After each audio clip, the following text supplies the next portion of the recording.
on New Year's Eve of 2024 what is getting ready to happen. And this is important because he addresses something that I want the listeners to hear.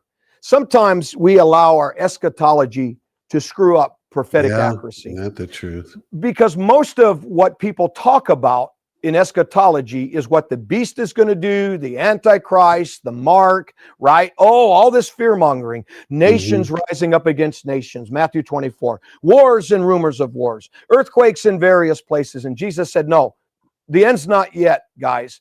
And it's only birth pains. It's going to be painful.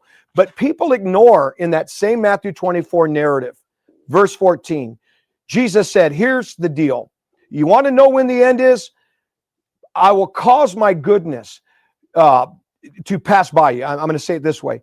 He said, the gospel of the kingdom, the gospel is the good news, shall be preached, promoted as a witness.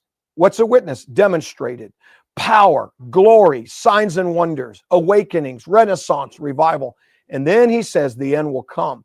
Nobody wants to talk usually about God's goodness and his glory coming. They want to talk about all the negative. So God addresses this. Let's look at slide 8. He says, has the earth gone quiet? Is there a peace that we have never seen or understood at this time? So this wasn't happening at the time. He's, again, prophecies in the future. He's telling us, you're going to say, we've never seen this peace before. Yes, because peace is I. I am the God of peace. And this is what I speak at this time for those of you that are in fear. And God says, do you understand you've stepped into a new era?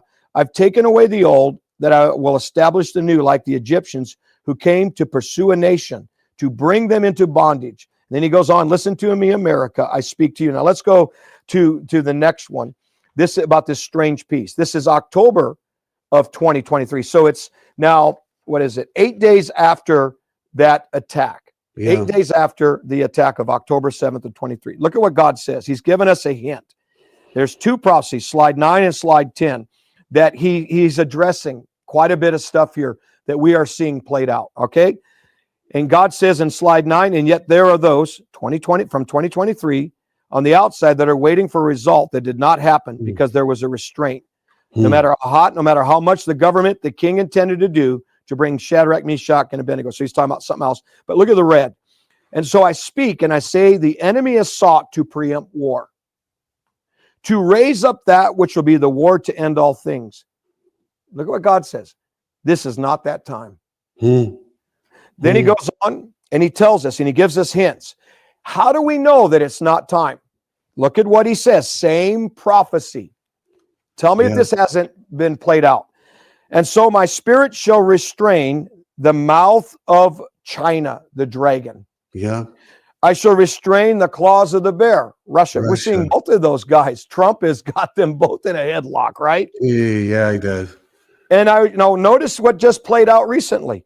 And I shall once again put my thumb upon the mouthy one who will raise his lips in North Korea. Right after this, Kim Jong Ding Dong from North Korea tried to raise his head. Where's he at? He's not doing a lot of talking.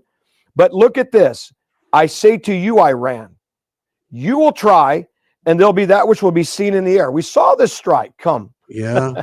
But I'll strike down their attempts, and you'll be put in your place, Iran, and you're going to be embarrassed. And this will lead to a great uprising, and it will lead to a regime change that the earth will see and behold that God is the God of the kings of the earth. So the Lord's telling us where all of this is heading. Now, I think it's important to look again, slide 12. The prophecy continues. Notice what God says now about the children. And God says, I've heard the prayers of the children. I've gathered their prayers and I've poured them back upon the earth. And I'm looking at children, the youth. Okay, what was Charlie Kirk about? That will arise in this time because I'm giving a generation to them and it will not be given so that the earth can come together with a war that will steal their lives. Why are we so in fear? And their blood speaks from the soil of the earth, but rather I've said there will be wars and there'll be rumors of wars, but God's saying this isn't the time. There's this, okay, and I'm going to prove it to you. Okay, let's go to the next one. Go to slide 14. So this was this year in June that the Lord began to prophesy something very strange that if you notice, and I want to let you inject because I'm doing a lot of talking here, And thank you for being a great listener. By the way, Steve. Yeah, I know, and I'm trying to stay out of the way because you've got so much to do. There Yeah, was something I was going to comment on. I can't even Go remember, ahead. but while we were going by, this was just going to be a quick aside. You keep calling, or several times you called Netanyahu a prophet. I was wondering. I've heard Trump's name is in that light before, also called a prophet, but I don't know. Is that your perspective that Trump has that sort of a role, or is more of a David? I think God's the one that titles people, and if the Lord is saying that about Netanyahu being a prophet, doesn't necessarily mean he needs to be like in the prophetic office. It might just be that he is a messenger, he's a vessel.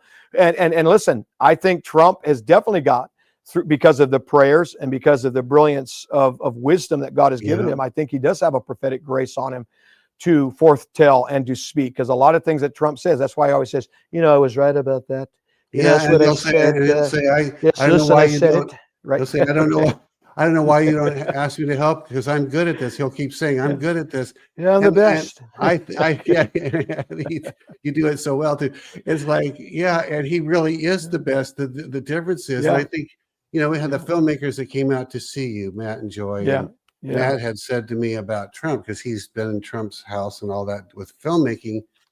But I said a lot of people were accusing Trump of having all this pride, and that's his problem. And he said, I think, I've spent time with him. He says, I think Trump is the meekest man I have ever known or known about. And meek is a different term than just humble. It means I know who I am in God, and I'm not ashamed. Like Moses. Meekness is also what made Moses great.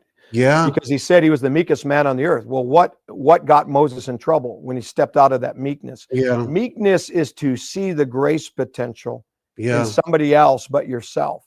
And that's why President Trump, to that gentleman's point, is meek, because he puts America first, the people. And when you don't, then a lot of time it's your own pride, it's narcissism, it's other things. But